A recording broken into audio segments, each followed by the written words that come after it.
5 ദിവസമായി ICUവിലുള്ള ഒരു രോഗിയുടെ, അതും ശസ്ത്രക്രിയ കഴിഞ്ഞ രോഗിയുടെ ബാൻഡേജ് പോലും ഒന്ന് മാറ്റിക്കൊടുക്കാൻ കഴിയുന്ന തരത്തിലേക്ക് ഈ പറയുന്ന ആരോഗ്യവകുപ്പ് എത്തിയിട്ടില്ല എന്നുള്ളതാണ് മനസ്സിലാക്കേണ്ടത്. കഴിഞ്ഞ 28-ാം തീയതിയാണ് പാരിപ്പള്ളി സ്വദേശിയായ രാജേന്ദ്രൻ നായർക്ക് അപകടം സംഭവിക്കുന്നത്.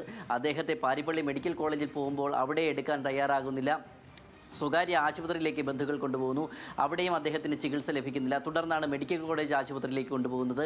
അദ്ദേഹത്തെ അടിയന്തര ശസ്ത്രക്രിയയ്ക്ക് വിധേയനാക്കുന്നു. തുടർന്ന് അദ്ദേഹത്തെ ICUവിൽ സൂക്ഷിക്കുന്നു. ബന്ധുക്കൾ ഈ ദിവസങ്ങളിലൊക്കെ പോയി കാണുന്നുണ്ട്. പക്ഷേ ഈ 5 ദിവസമായിട്ടും ബാൻഡേജ് പോലും മാറ്റിയിട്ടില്ല എന്നുള്ളതാണ് ബന്ധുക്കളുടെ ആരോപണം. അവിടെ നിന്നാണ് ഈ മുറിവ് പഴുത്ത് അതിൽ നിന്ന് പുഴു പുറത്തേക്ക് ചാടുന്ന ഒരു അവസ്ഥയിലേക്ക് എത്തിയത്. ഇന്ന് അദ്ദേഹത്തെ ICUവിൽ നിന്ന് ബന്ധുക്കളോട് പോലും കൃത്യമായി കാര്യങ്ങൾ പറയാതെയാണ് അദ്ദേഹത്തിലെ വാർഡിലേക്ക് മാറ്റുന്നത്. വാർഡിൽ എന്ന് ബന്ധുക്കൾ പരിശോധിക്കുമ്പോഴാണ് കാലിൽ നിന്ന് ഇത്തരത്തിൽ പുഴുക്കൾ പുറത്തേക്ക് വരുന്നതായി അനുഭവപ്പെട്ടത്. അപ്പോഴും പറയുന്നത് ഈ ഒരു കാര്യം റിപ്പോർട്ട് ചെയ്തിട്ട് പോലും ആ രോഗിയെ വന്ന് നോക്കാൻ നഴ്സുമാരോ അതുപോലെ ഡോക്ടർമാരോ തയ്യാറായില്ല എന്നുള്ളതാണ്.